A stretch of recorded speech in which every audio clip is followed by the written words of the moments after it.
Iran strikes back, Israel bleeds, and every move points to China. Welcome back. I'm your host. Today we're going all in on the war with Iran, because in the past 24 hours this conflict has accelerated faster than most analysts predicted. Let's break it down. Trump. 48 Iranian leaders vanished at once. After 2 days of coordinated strikes, President Trump announced the destruction and sinking of 9 Iranian naval vessels. A separate U.S. strike, he said, so obliterated much of Iran's naval headquarters. Simultaneously, dozens of Israeli fighter jets completed another large-scale bombing run on Tehran, including the General Staff of Iran's Internal Security Forces, the very apparatus used to crush the January protests. The decapitation toll is staggering.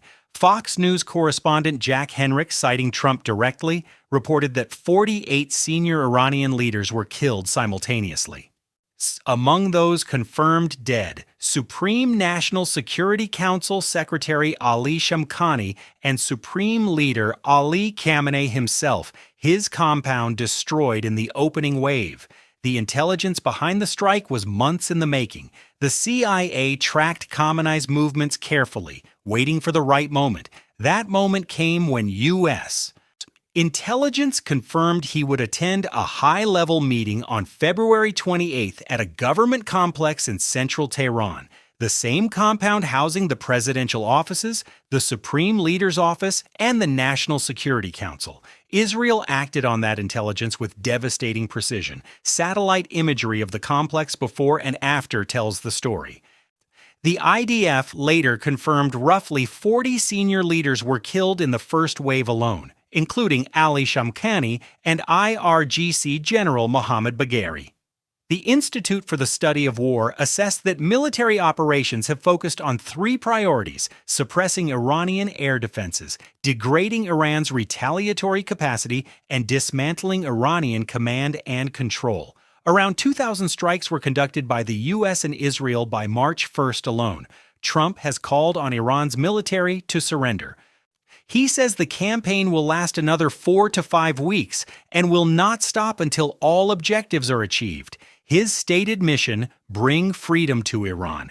But the mission list is more complicated than that. The U.S.-Israeli coalition now faces 3 overlapping challenges: neutralizing mobile missile launchers, eliminating surviving Iranian leadership, and managing the fallout of a potential regime collapse, particularly the risk that Iran's nuclear facilities could be left unguarded and vulnerable to seizure by extremist factions.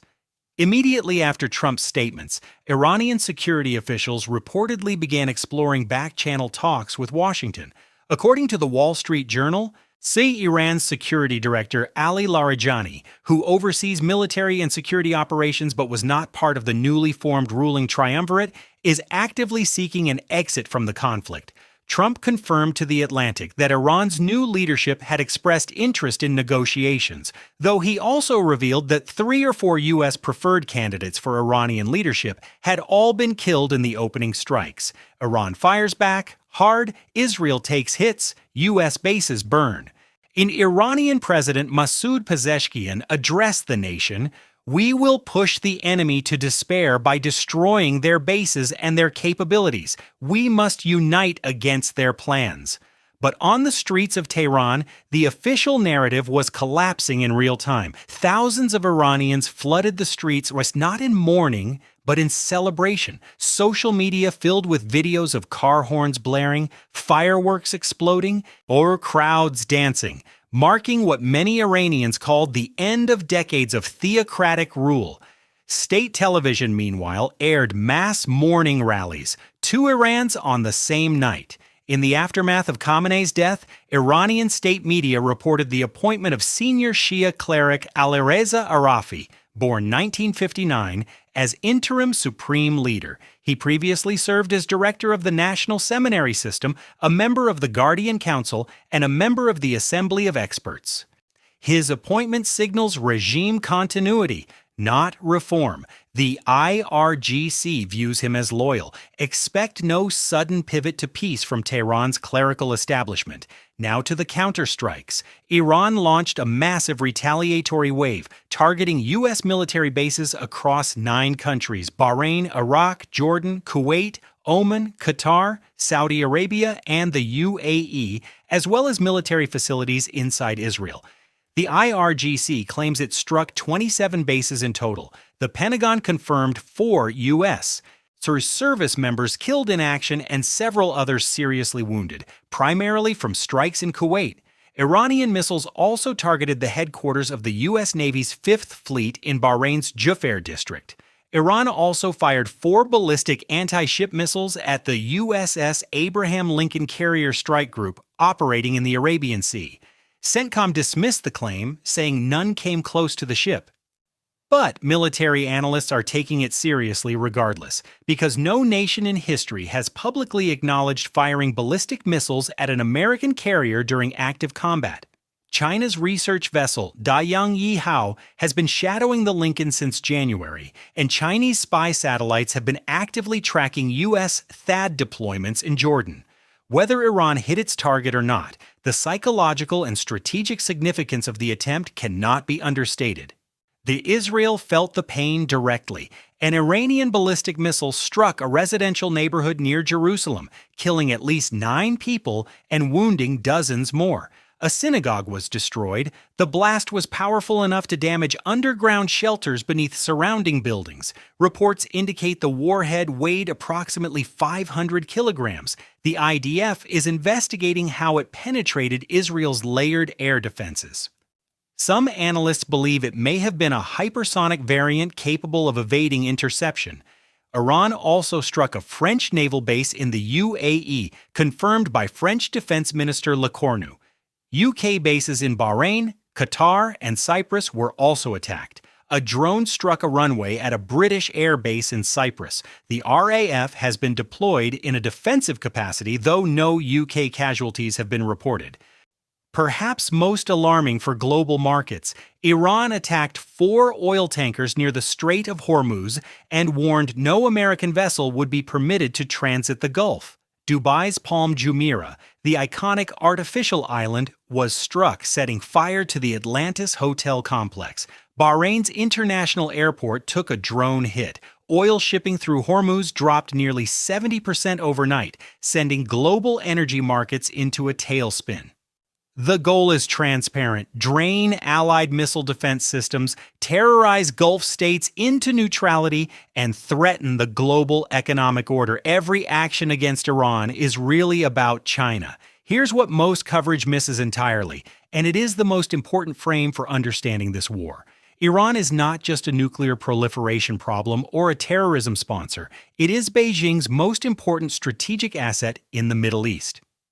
And Operation Great Fury is the first American military campaign that directly threatens to eliminate that asset. In June 2025, Israel's Operation Rising Lion, a 12-day precision campaign, destroyed Iranian enrichment facilities, killed over 30 senior commanders, and drew the United States into direct strikes on 3 nuclear sites. Iran's deterrent mythology, built over 4 decades, collapsed within a fortnight.